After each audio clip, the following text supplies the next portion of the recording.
5 minutes. 5 minutes. 5 minutes, Mr. Benya, 5 minutes. 5 minutes. Let's get into it. Who's all the people? Let's do it. Where are they all? Where is everybody? Everybody's charging away. This may be one of those. Okay, maybe I better go hit the bathroom really quick. I didn't realize it was already church time. Been having too much fun up here. I'm ready to go home. Time flies. Time flies when you're having fun. I don't know, maybe I can hold it. I think you should stay and play. Yeah. If I walk out during something and come back, you know what happened? I went to the bathroom. Yes, You can announce it. I can. All right, let's do it. All right.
morning. I'm Diane Eicher, and our service leader this morning is Reverend Nikki Norman, and we're so happy to have her back with us after her long absence. Welcome to the Unitarian Universalist Church of Saco and Biddeford. We also want to welcome those who are joining us on YouTube. We're glad that you're here with us today. The theme for the month of February is justice and equity. We invite you to carry that theme with you as you are here with us today and into your daily life when you leave here today. We strive to be a green sanctuary. It gives roots and wings to a vision of a world where all people build toward a sustainable future and make reverence, gratitude, and care for the living earth central to our lives. We want to acknowledge that our building sits on the unceded land of the Wabanaki Confederation, which includes the Abenaki, Maliseet, Micmac, Passamaquoddy, and Penobscot nations. We invite you to take home the order of service for information and announcements as you leave, or you may leave it for recycling as you exit the sanctuary. Please silence your cell phones. There will be a social hour in the parish hall after the service. Please join us.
Good morning. Oh, wow. I think they can hear me in the next county. That's good. Well, in doing the research for this service, I came into contact with several Unitarian Universalist folks, and you're going to hear words from some of them today. There's an amazing body of work out there. The welcoming words today are by Dr. David Breeden, who's a senior minister at the First Unitarian Society of Minneapolis. And he says, we gather into this circle of care to dream, to envision, to embody and achieve the compassion we dream, the justice we envision, the dignity of each in an ever-growing circle of love and justice.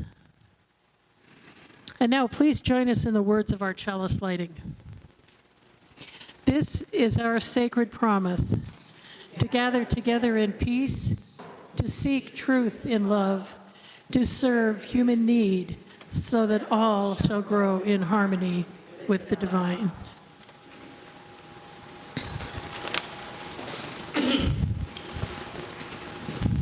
You won't see this in your order of service, but we now have a responsive reading. It is number 567 in your hymnal. Oh, yes, it's also on the wall.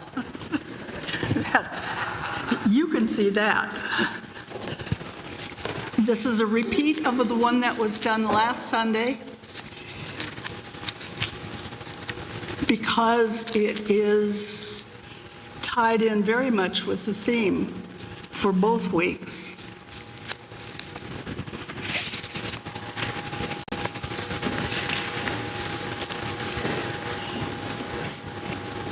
This is a reading done by Marge Piercy.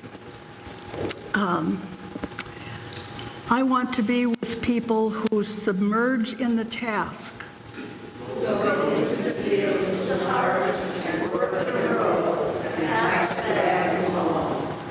who stand in the line and haul in their places, who are not our generals and field deserters, but who in a common rhythm, when the food must come in, with fire be put out. The work of the world is common as mud. Botched, it smears the hands, crumbles to dust. But the thing we're doing well, and they shake us by clean and Greek amphoras for wine or oil, Hopi vases that held corn are put in museums. But you know they were made to be used. The pitcher cries for water to carry, and a person for work that is real.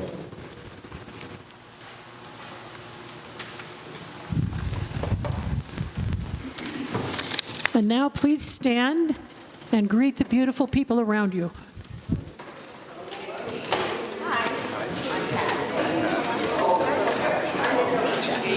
Hi, I'm Donna. Good morning. Good morning, and I'm Donna. Good morning. Yes. What's your name? Nice to meet you. Good morning.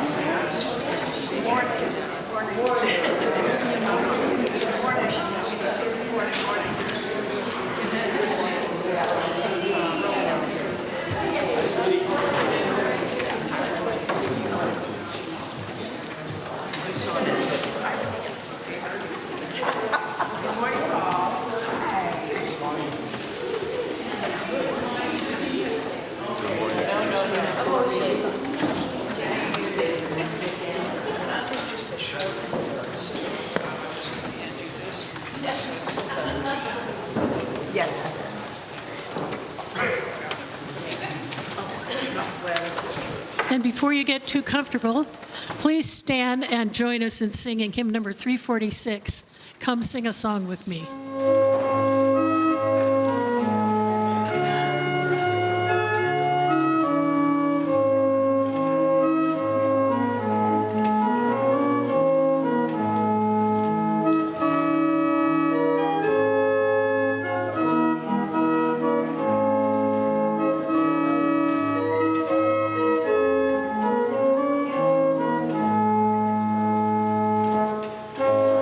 Sing a song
It's now time to share what is, with this mic, we don't need to do that.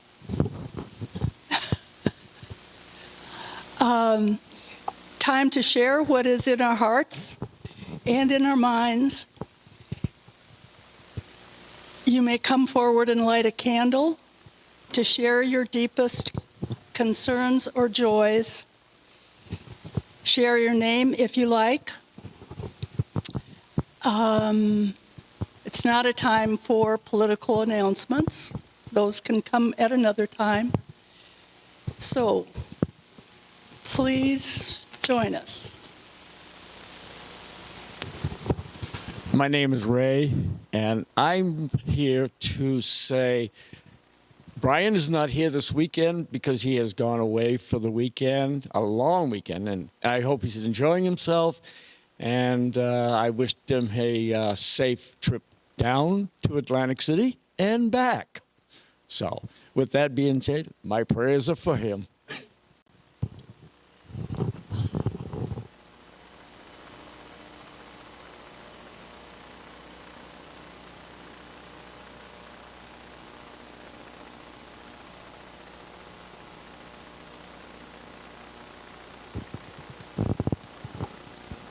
My name's Lori, and I have a joy. I got to spend time with my mom yesterday and celebrate her 89th birthday. And I love the synchronicities. We were supposed to meet in Rochester, New Hampshire, and she calls me and says, I don't even know where I am. The GPS is taking me. And I'm like, I think she was headed for Rochester, New York. But it was perfect because the restaurant we love was closed. And so we decided to meet in Portsmouth, and oh my gosh, had the best meal ever. And now we have lots of things I can tease her about.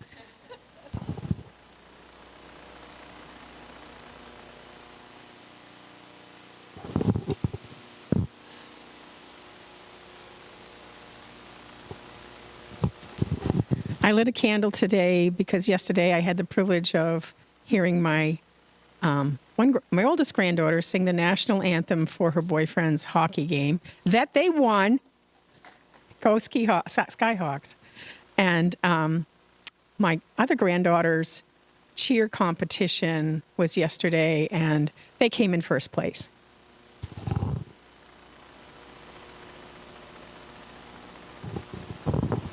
My name is Melissa, and I'm expressing sadness. My auntie, who was only diagnosed a few weeks ago with lung cancer, is now in the final hours of transitioning to the next place. And she was a wonderful person who was a confidant and a big moral support during a really tough time in my life. She was also a teacher in the community for 30 to 40 years and will be greatly missed. So if you just keep her in your thoughts as she makes that transition.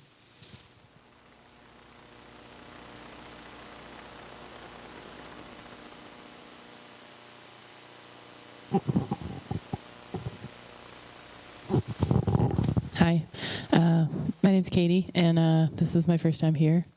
And I'm just grateful to be here and excited to be learning about a new kind of faith. So.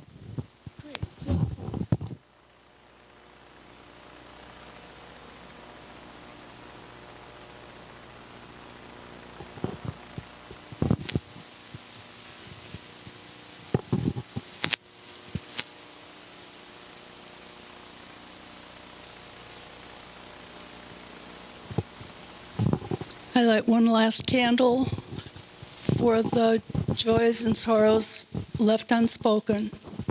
Please hold all of these sharings in your heart.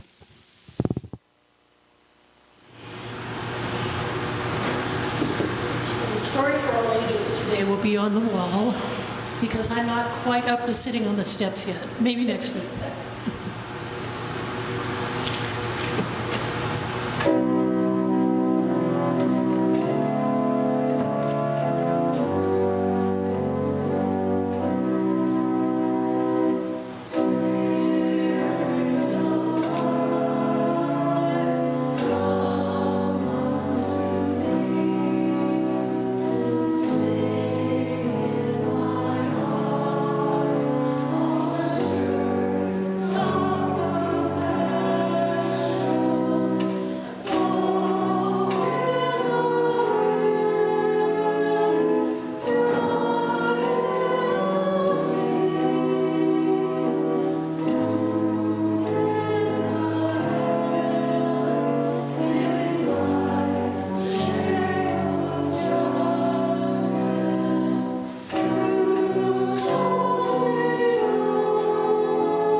Hi everyone, it's Gisa from Butterfly Garden. Today's story is called Peaceful Fights for Equal Rights, written by Rob Sanders and illustrated by Jared Andrew Score.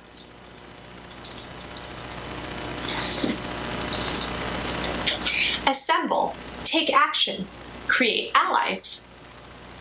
Make buttons, make banners, make bumper stickers too. Boycott, boycott, boycott. Chant, cheer, call someone, campaign, camp out. Demonstrate, don't give up, don't give in. Educate, encourage, and endure. Be fearless, fly a flag, file a lawsuit, have faith. Give time, give strength, give money if you can. Shake a hand, lend a hand, have hope, be hope. Inquire, inform, imagine, invite. Join others on the journey. Join others in the fight. Knit a hat. Take a knee. Listen, learn, lead. Light a candle, write a letter, pass laws. March, mediate, meditate, motivate. Never stop. Organize, organize, organize. Parade, picket, post, persist, persevere. Ask questions, never quit, quietly do what's right. Read, remember, resist. Stand up, speak out, sit down, sing loud. Be silent. Strike. Turn up the volume. Unite. Vote, volunteer, keep vigil, be nonviolent, wear it, wave it, work for it, write about it. Explain change, exemplify change, expect change. You can only do what you can do, so do it. Be zealous. In the 1950s and 1960s, America witnessed nonviolent, peaceful protests on large scale. The movement was rooted in the philosophies of Henry David Thoreau, who in 1849 wrote the essay Civil Disobedience. Mahatma Gandhi practiced the principles of nonviolence in India in the 1930s, but it was Dr. Martin Luther King who became well known and well respected as an advocate for the use of peaceful protests in the United States. In 1957, Dr. King wrote The Power of Nonviolence. Even before that, he had begun teaching about the philosophy of nonviolence and using it in protests for African American civil rights. Cesar Chavez used nonviolent protests in the 1960s to organize farm workers and later to gain rights for Hispanics. Those civil rights movements were followed by peaceful anti-war protests and by protests for women's rights, gay rights, the environment, voter rights, and more. Not all peaceful protests are organized by large groups. When a person votes, he or she might actually be protesting. Sometimes people write a letter to express an opinion or sing a song of protest, or stop buying certain products or shopping at certain stores while other people might buy a product to show their support of a particular view.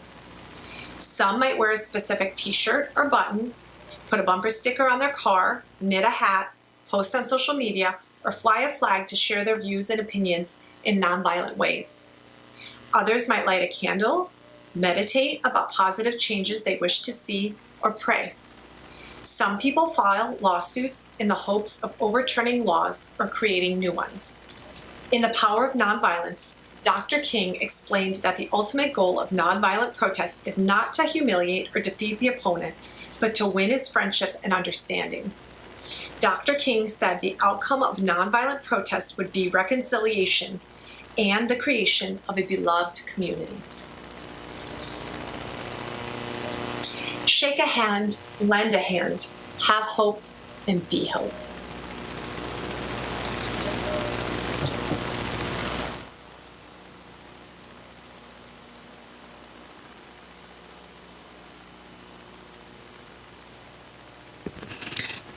Hi, And now please stand and join us in singing my favorite hymn, Love Will Guide Us, number 131.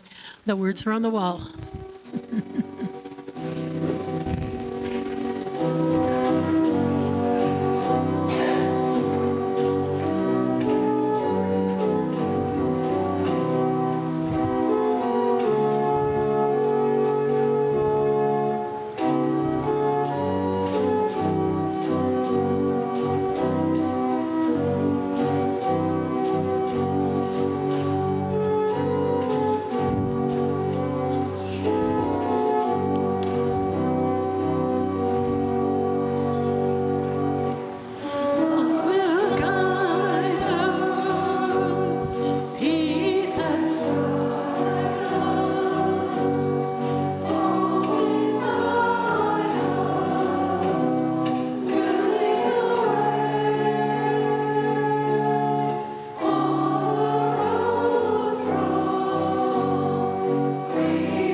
Sunday as far as I'm concerned.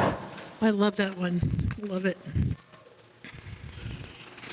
Wanted to start today with a reading by Reverend Tess Baumberger. She is a minister at the Essex UU Church in Massachusetts. Let us make this earth a heaven right here, right now.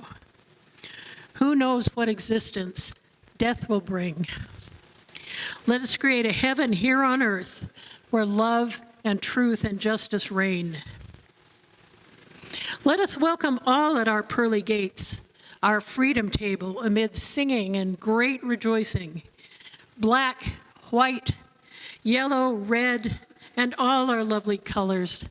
Straight, lesbian, gay, bisexual, queer, questioning, cisgendered, transgendered, non-binary, gender non-conforming, healthy, sick, hurting, variously abled. Let no one feel excluded. Let no one feel alone. May all have enough to meet their needs. May all share power generously. May all venerate the earth, our mother, and tend her with wisdom and compassion.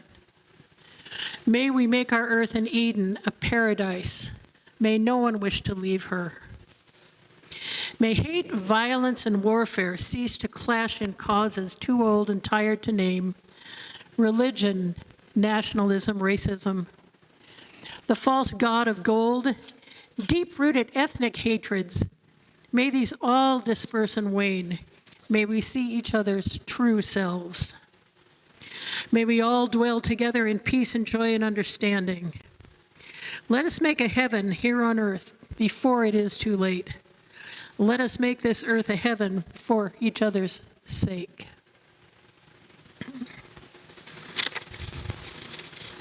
As I mentioned earlier, I encountered a number of different UU ministers in my research this week. And I came across a reflection by Reverend Frank Clarkson, who is at the UU Church of Haverhill in Mass. And I wanted to share his words today because they really spoke to me. And it does start with a Jesus story. Today I ask you to use your imagination to think about Palm Sunday as if you were there.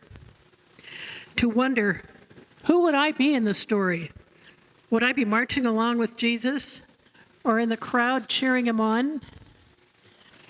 Would I be hanging back worried that this was going to get me into trouble?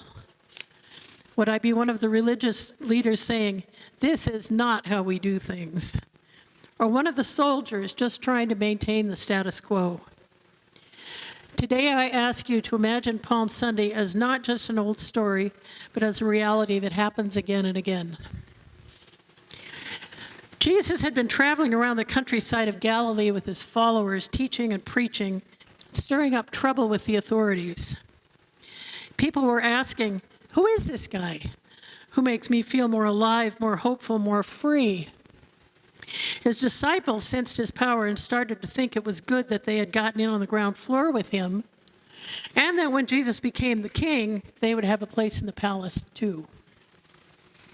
But Jesus tells them they have it all wrong, that to follow him means suffering and maybe losing their lives. And then they start to head toward Jerusalem. And when they get there, their entrance into the city is what has become known as Palm Sunday. This ragtag group of outsiders heading into the heavily defended capital is often called Jesus' triumphant entry into Jerusalem. But I've always wondered what's so triumphant about it. We know how things end. To me, it seems more like the gauntlet of the Edmund Pettus Bridge in Selma, where police used force to beat and turn back civil rights marchers, than any kind of triumph. One of the truths of human history is that imperial power never relinquishes that power willingly. And you know how the march ends. Jesus gets arrested. His followers disperse. He's unwilling to fight back or defend himself. He's crucified, killed on a cross, the capital punishment of those days. What is there to celebrate? But this year it finally came to me. And this, by the way, this reflection was written in 2018 out of the March for Their Lives and Our Lives in Washington. The victory in Palm Sunday, the victory in the marching across the Edmund Pettus Bridge, the victory in yesterday's March for Our Lives in Washington, the victory is in the marching itself. It's in the recognition, the realization, and the courage of people who yesterday and down through the ages have been compelled to put their bodies and sometimes their lives on the line to stand for what they know is right, with no assurance that they're going to prevail or win, especially in the short term.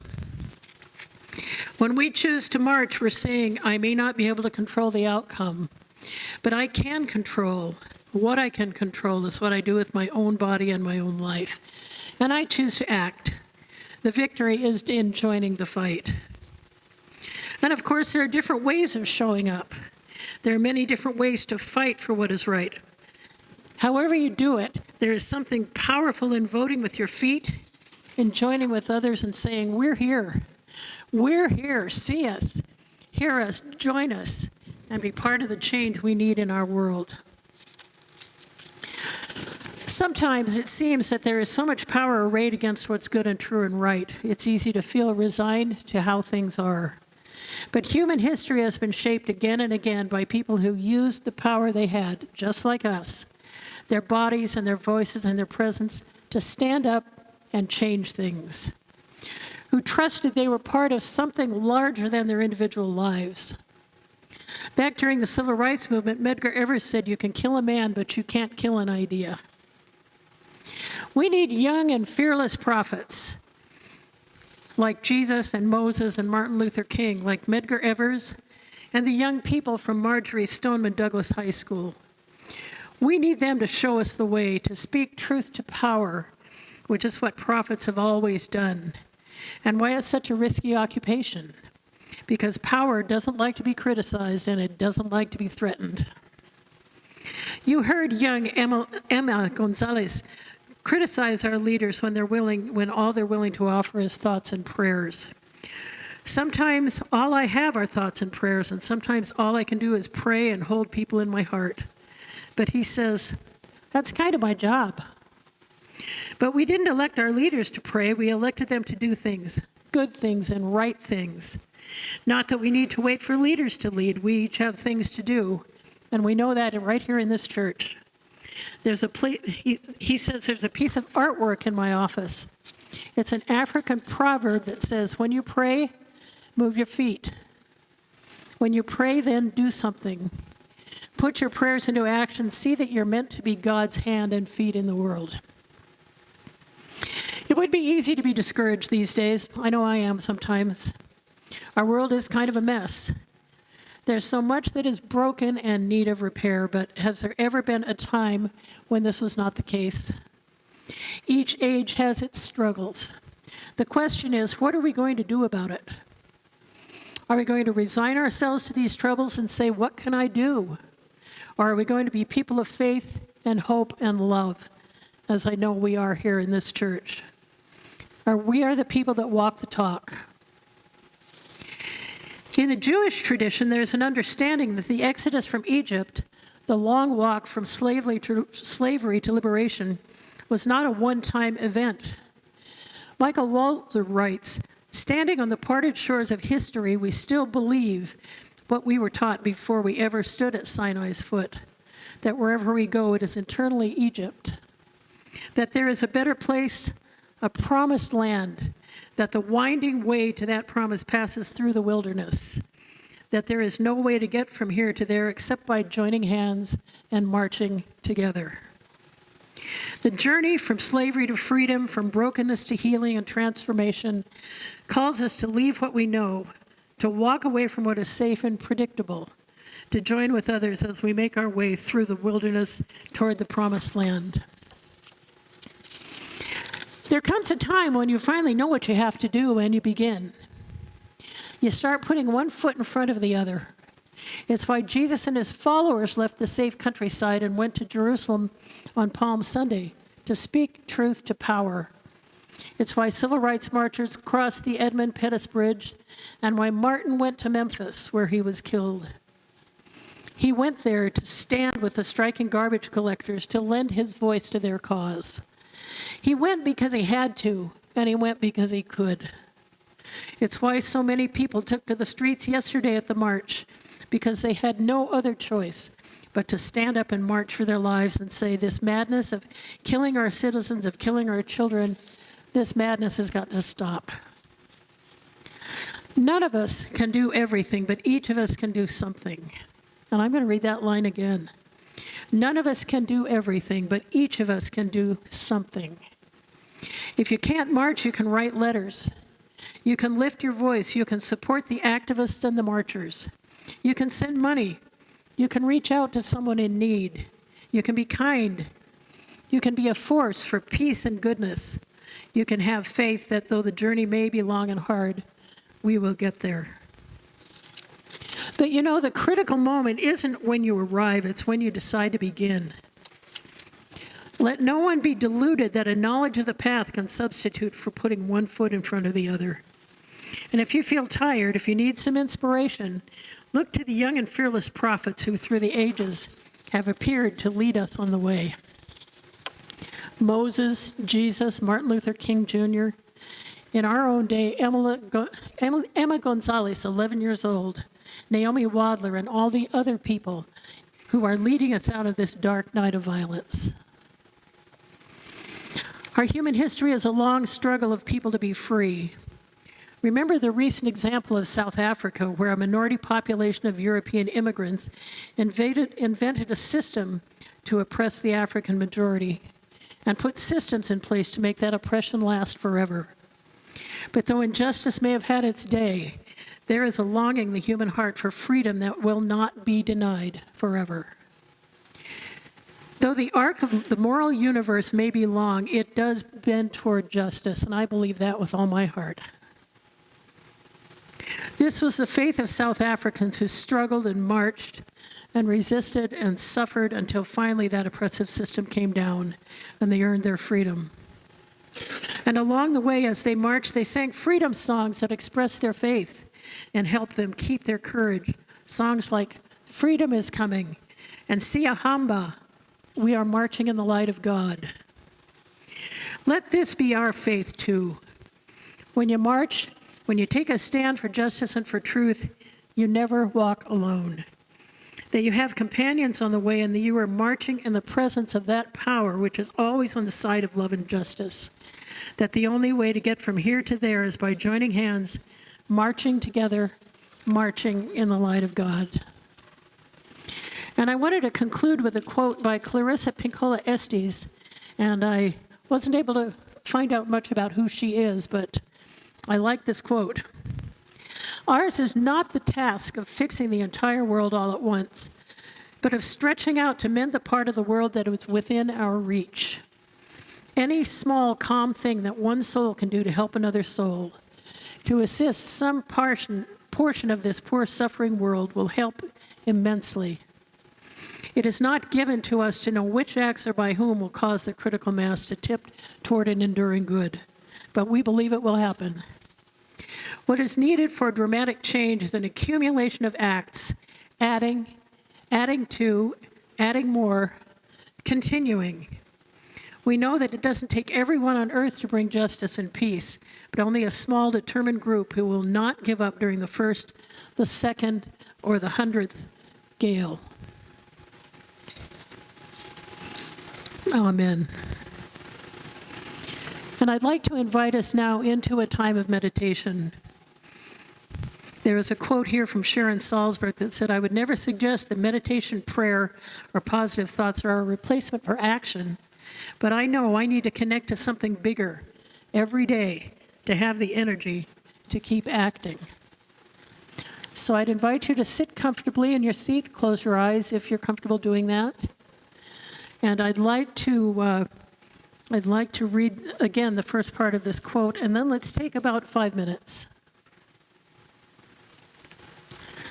Ours is not the task of fixing the entire world all at once, but of stretching out to mend the part of the world that is within our reach. Any small, calm thing that one soul can do to help another soul, to assist some portion of this poor, suffering world, will help immensely. It is not given to us to know which acts or by whom will cause the critical mass to tip toward an enduring good.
I'll say amen and blessed be.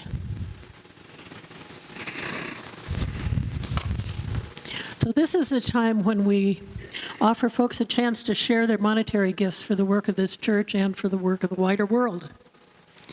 As always, half of our plate offering is given to a nonprofit. And this month, the nonprofit is actually our own foundation fund, which the money from which is going to be used to shore up the foundation of our church. So if you're watching at home, you can donate by clicking on the PayPal link on the website, or you could also send a check to the UU Church of Saco and Biddeford, 60 School Street in Saco, 04076, I believe. Might be 04072. I'm not sure. 04072. Thank you, Janine. All right. Thank you. Please be generous as the ushers wait on you.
I can't tell you how good it feels to be back.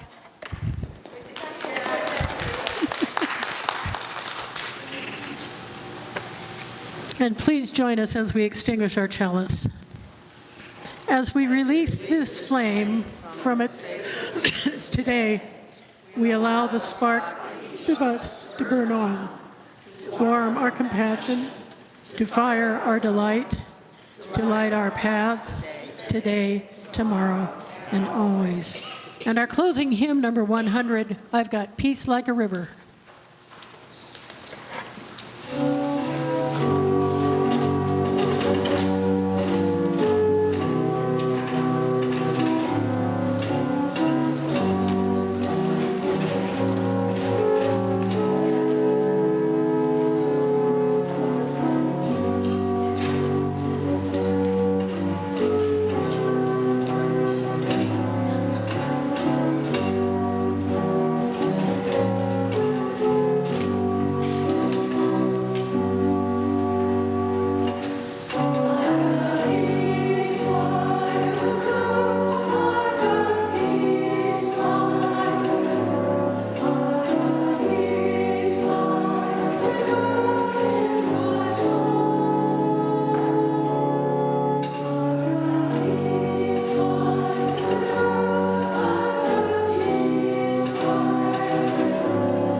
one.